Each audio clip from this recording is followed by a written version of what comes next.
따지하오. 안녕하세요. 이번 주 중국어 온라인 수업을 진행하게 된 박민희 교생 선생님입니다. 반갑습니다. 이렇게 처음 만나게 되는 자리가 온라인이라서 조금은 아쉬운데요. 그래도 이제 다음 주면 볼 수 있게 되니까 저는 너무 기대가 됩니다. 오늘 제가 여러분과 함께 공부할 내용은 교과서 68쪽, 69쪽에 소개되어 있는 중국의 명절입니다. 명절은 중국어로 节日 같이 해볼까요? 节日 节日입니다. 잘했어요. 우리나라에도 설날, 추석과 같은 명절이 있듯이 중국에도 굵직한 명절들이 있는데요. 오늘은 명절에 대한 간략한 소개와 함께 그 명칭을 중국어로 소개해 볼게요. 가장 먼저 음력으로 1월 1일, 2月 1号인 춘절에 대해 알아볼게요. 따라서 같이 읽어볼까요? 春节, 春节. 네, 잘했습니다. 중국의 설날로 가장 큰 명절이며 우리나라가 3일간 쉬는 것과 다르게 약 일주일 정도의 연휴가 있습니다. 이게 이유가 다 있는데요. 중국도 우리나라와 같이 춘절에 고향의 가족들과 함께 모이는 문화가 있습니다. 그런데 중국은 땅덩어리가 아주 큰 나라이기 때문에 가는데 하루 이틀 걸리기도 합니다. 그래서 우리나라처럼 3일만 쉬면 고향에 갔다가 돌아올 수가 없어요. 아래 사진은 춘절에 집에 가려고 기차역에 줄을 서 있는 모습인데 사람이 어마어마하죠. 그 옆에 있는 복자, 거꾸로 된 복자 중국집 가서 본 적 있나요? 이 복자를 거꾸로 붙이면 복이 오기를 기원한다는 의미입니다. 그래서 춘절에는 복자를 거꾸로 붙여서 복이 오기를 기원하는 문화가 있습니다. 그럼 춘절에 음식은 뭘 먹을까요? 우리가 설날에 떡국을 먹는 것처럼 중국에서는 만두를 먹습니다.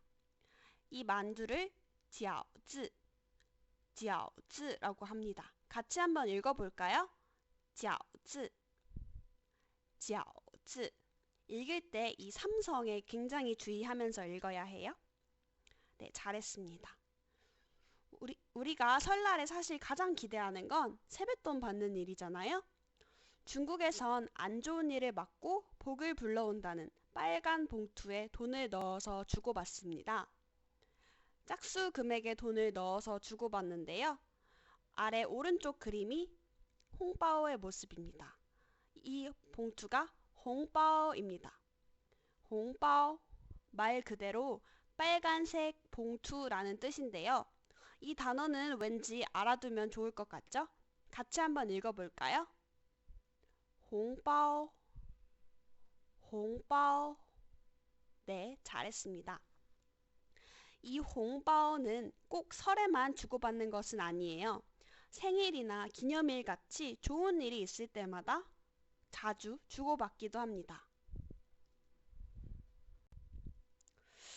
춘지에의 또 다른 문화를 소개하자면 폭죽을 터뜨리는 문화가 있습니다. 이 폭죽 소리가 귀신을 쫓고 사악한 기운을 물리친다고 믿고 있어서 새해에는 좋은 일만 가득하라는 의미에서 폭죽을 터뜨린다고 합니다. 그래서 새해에 중국에 놀러 가게 되면은 이렇게 밤 늦게까지 큰 소리가 나는 걸 들을 수 있습니다. 또 새해 인사말로는 신년 快乐, 우리나라 말로 새해 복 많이 받으세요 라는 뜻과 같습니다. 같이 한번 읽어볼까요? 新年快乐, 新年快乐. 네, 이건 뒤에서 꼭 필요하니까 잘 기억해 두세요. 이제 가장 중요한 춘절에 대한 소개를 마치고 이번에는 양력으로 4월 5일, 4월 5号인 청명절에 대해서 알아볼게요. 한번 먼저 따라 읽어볼까요? 清明节, 清明节. 네, 잘했습니다. 청명절은 1년 중 밤이 가장 긴 동지가 지난 후 108일째 되는 날로 이날에 사람들은 성묘를 하거나 꽃과 나무를 심거나 봄나들이를 가는 문화가 있습니다. 약 3일 정도의 연휴가 있고요. 음식 문화로는 아래 오른쪽 사진의 모습인 칭토안을 먹는 풍습이 있습니다. 칭토안은 우리나라 찹쌀떡 같은 떡이라고 생각하면 됩니다. 안에 팥 같은 소를 넣어서 만듭니다. 먼저 한번 같이 읽어볼게요. 칭토안, 칭토안. 네, 잘했습니다. 청명절은 우리가 익숙하지 않은 명절일 수 있는데 한국의 한식과 비슷한 날이라고 생각하면 됩니다. 그 다음은 노동절에 대해서 한번 알아볼게요. 먼저 한번 읽어볼게요. 劳动节, 劳动节. 네, 잘했습니다. 劳动이 바로 노동이고 지혜가 절입니다. 우리나라에서도 5월 1일은 근로자의 날로 지정이 되어 있어서 회사원들은 보통 출근을 하지 않습니다. 근데 중국에서는 그 어느 나라보다도 노동이 굉장히 중요하게 여겨지는데 그 때문에 노동절에도 3일간의 연휴가 있습니다.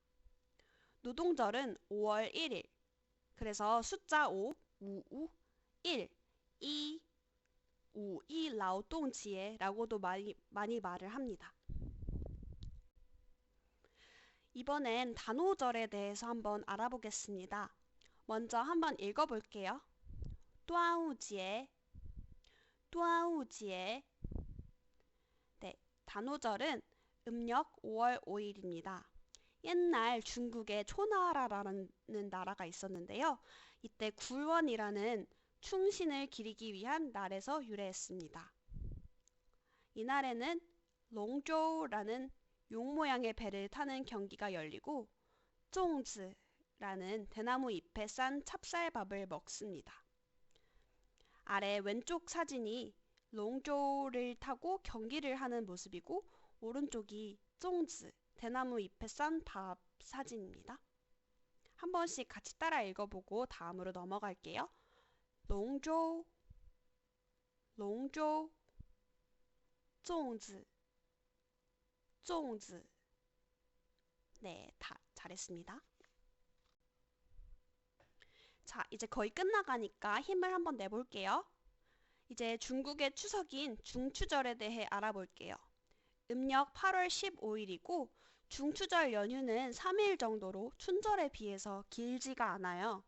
이렇게 보면은 중국에서 춘절이 얼마나 큰 명절인지 알 수 있겠죠? 자, 한번 읽어볼게요. 中秋节, 中秋节. 네, 아주 잘했습니다.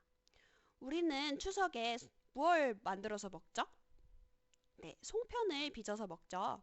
근데 중국에서는 월병이라는 보름달 모양의 과자를 만들어 먹습니다. 한번 읽어볼게요.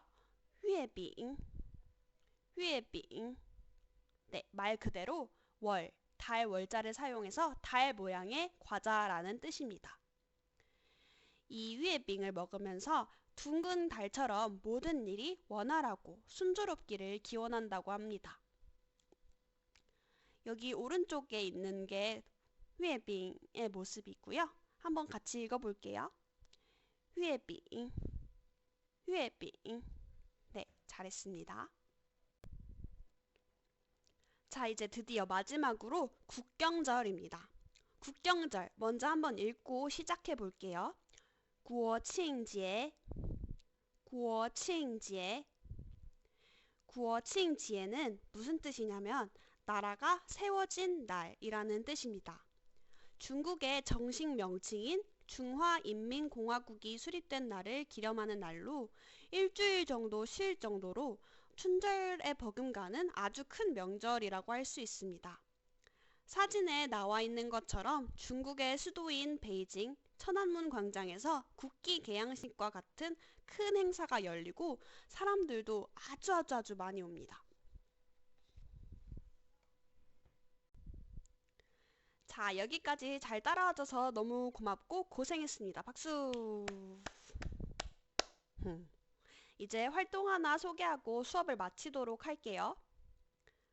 다음 주에 등교할 때 홍바오를 만들어서 선생님한테 가져와서 중국어로 새해 복 많이 받으세요 라고 말하는 친구들에겐 제가 봉투를 채워드리겠습니다. 홍바오는 봉투가 채워져 있을 때 의미가 있지 않겠습니까? 표현은 앞에서 제가 2번, 3번 강조해서 잘 배웠으니까 잘 연습해 오세요. 그럼 만드는 법을 간단하게 소개해 보도록 할게요. 영상이 끝나고 5분 정도 투자해서 만들고 잃어버리지 않게 교과서 사이에 잘 넣어두세요. 교과서 143쪽을 펴보면 홍바오 도안이 있습니다.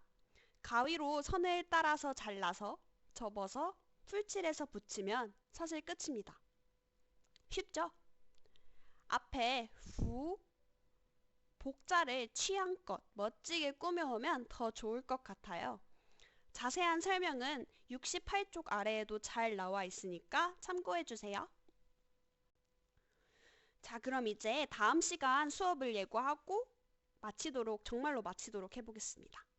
다음 시간은 공식 명절과 기념일이 아니라 새로 생긴 기념일에 대해서 알아볼게요.